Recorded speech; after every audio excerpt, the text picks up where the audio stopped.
السلام علیکم ورحمۃ اللہ وبرکاتہ۔ ربی اشرح لی صدری ویسر لی امری واحلل عقدۃ من لسانی یفقہوا قولی۔ ربی زدنی علما، ربی زدنی علما، ربی زدنی علما۔ اللہم فقہنا فی الدین، آمین یا رب العالمین۔ سورہ بقرہ آیت نمبر 74۔ ثم قست، پھر سخت ہو گئے، قلوبکم تمہارے دل، من بعد ذالک، اس کے بعد، فہی، سو وہ، کالحجارۃ، پتھر جیسے، او اشد قسوہ، یا اس سے زیادہ سخت، وَإِنَّ، اور بے شک، من الحجارۃ، پتھروں سے، لما یتفجر، البتہ پھوٹ نکلتی ہے، منہ الانہار، اس سے نہریں،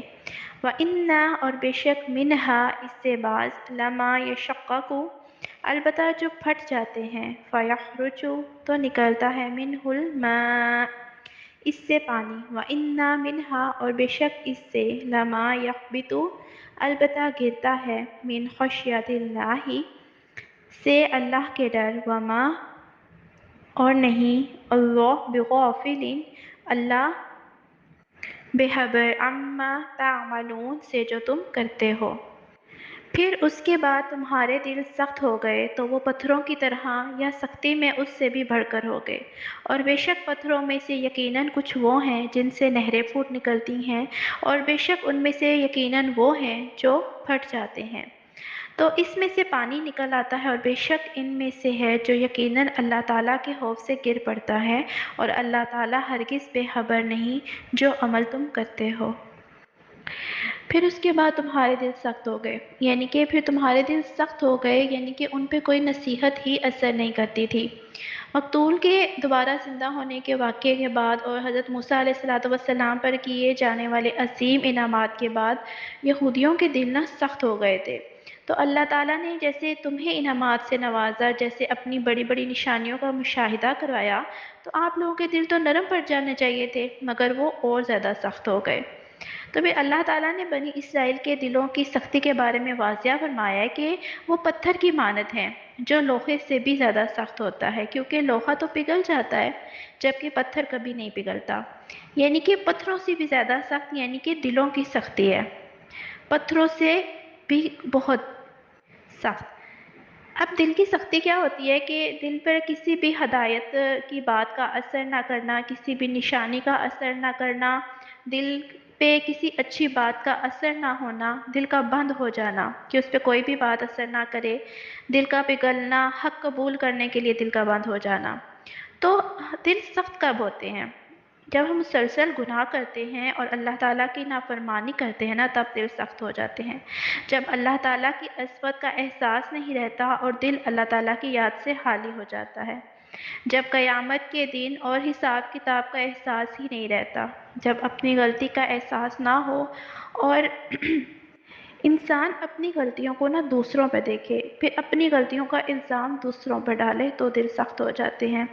اللہ رب العزت نے دل کی سختی کے بارے میں فرمایا، چنانچہ ان کے اپنا معاہدہ توڑنے کی وجہ سے ہم نے ان پر لعنت کی اور ہم نے ان کے دلوں کو سخت کر دیا۔ اب اللہ تعالیٰ کی بڑی بڑی نشانیاں بھی تھیں جو مومنوں کے دل پر اثرات کر رہی تھی، یعنی کہ مومنوں کے دل پگھلنے چاہیے تھے، دلوں کے اندر تڑپ پیدا ہونی چاہیے تھی۔ اللہ رب العزت نے اس بارے میں ارشاد فرمایا ہے، کیا ایمان والوں کے لیے ابھی وہ وقت نہیں آیا کہ ان کے دل اللہ تعالیٰ کے ذکر کے لیے اور جو حق نازل ہوا ہے اس کے لیے جھک جائیں، اور وہ ان لوگوں جیسے نہ ہو جائیں جن کو پہلے کتاب دی گئی تھی، پھر ان پر جب لمبی مدت گزر گئی تو ان کے دل سخت ہو گئے اور ان میں سے اکثریت نافرمان تھی۔ آپ دیکھیں کہ پتھر کی سختی اور دل کی سختی میں کیا فرق ہے۔ پتھر کی سختی یعنی کہ پتھروں سے تو چشمے بھی پھوٹ نکلتے ہیں، پتھروں سے پانی نکل آتا ہے، پتھر اللہ تعالیٰ کے خوف سے لرز اٹھتے ہیں، لیکن دل کی سختی کیا ہے کہ انسان کی آنکھ سے اللہ تعالیٰ کے خوف کے آنسو نہیں نکلتے، انسان کے دل میں نیکی کا کوئی جذبہ نہیں رہتا، نیکی کا کوئی کام نہیں وہ کرتے، اللہ تعالیٰ کے خوف سے نہیں ڈرتے، اس کی اطاعت نہیں کرتے اور نماز میں خشوع و خضوع نہیں کرتے۔